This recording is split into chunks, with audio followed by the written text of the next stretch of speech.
The boy stood at the doorway, his small hands trembling as he gripped the straps of his backpack. The setting sun poured gold through the open door, outlining his thin frame.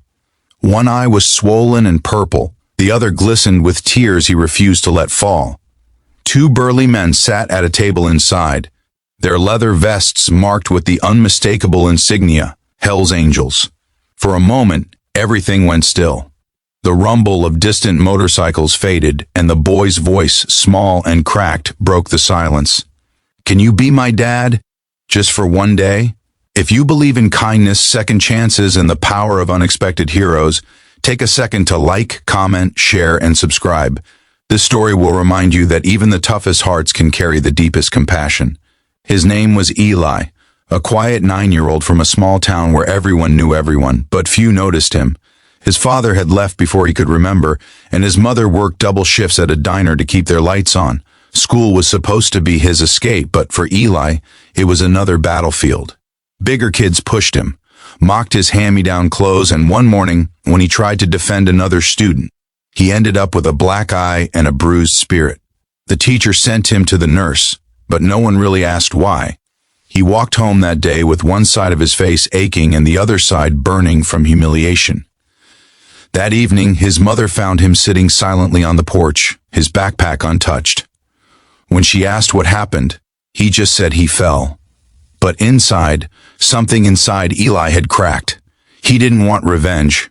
He just wanted someone to protect him, someone who'd stand tall behind him and make the world think twice before it hurt him again. The next morning, Eli passed the local biker bar on his way to school. The low growl of engines and laughter from men in leather jackets filled the air. To most people, they were trouble. To Eli, they looked like an army, loud, strong, untouchable. A crazy idea took root in his young mind. If the kids at school feared anyone, it would be them. Maybe if he had someone like that, a dad like that, no one would ever hurt him again. That afternoon, when the final bell rang, Eli didn't head home. Instead, he walked down the gravel road that led to the biker clubhouse. Every step made his heart pound harder, but he kept going until he reached the big white door marked Hell's Angels. He hesitated, swallowed hard, and knocked. When the door opened, two huge men looked down at him. One of them, a bald man with tattoos crawling up his neck, frowned. "You lost, kid?" But Eli didn't run. He lifted his bruised face and said softly, "Can you be my dad for just one day?" The room fell silent. One of the men stood up, walked over, and knelt to meet his eyes. He noticed the bruise, the fear, and the fragile hope. He asked Eli to sit down, offered him a soda, and listened, really listened. Eli told him about school, about the bullies, about how everyone looked the other way. He didn't ask for revenge. He just wanted someone to show up, someone to stand by him at school so the bullies would stop. That night, the club talked about Eli long after he left. Some laughed at the absurdity, a bunch of bikers playing dad. But their leader, a man named Red, slammed his fist on the table and said, "That boy's got more courage than half the men I know. We're not going to let him fight alone."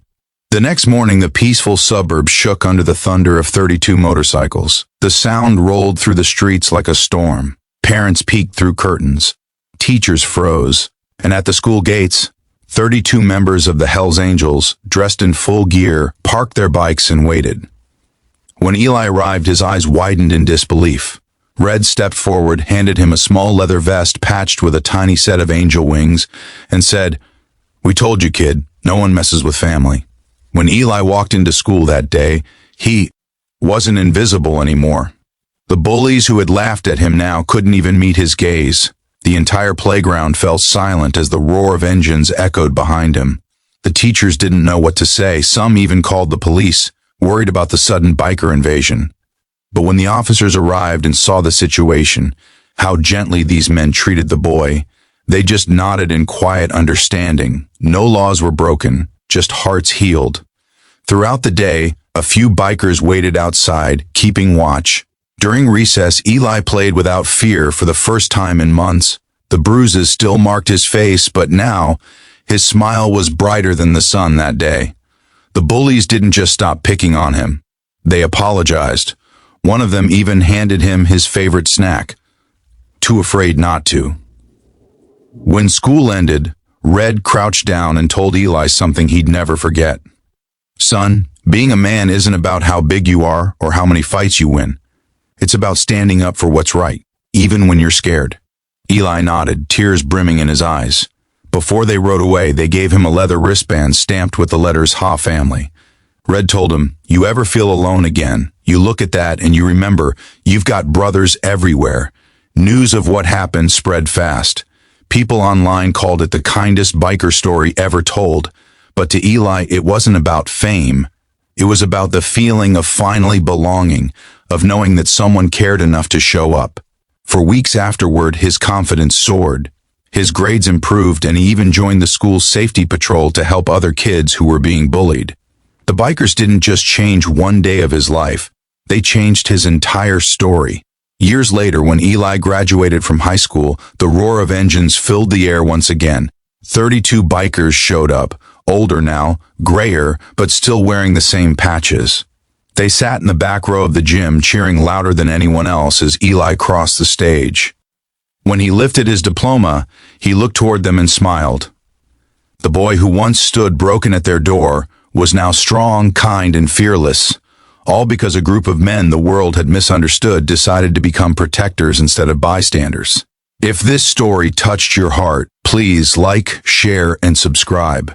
Let the world remember that kindness can come from the most unexpected places, and that even the toughest people can have the softest hearts.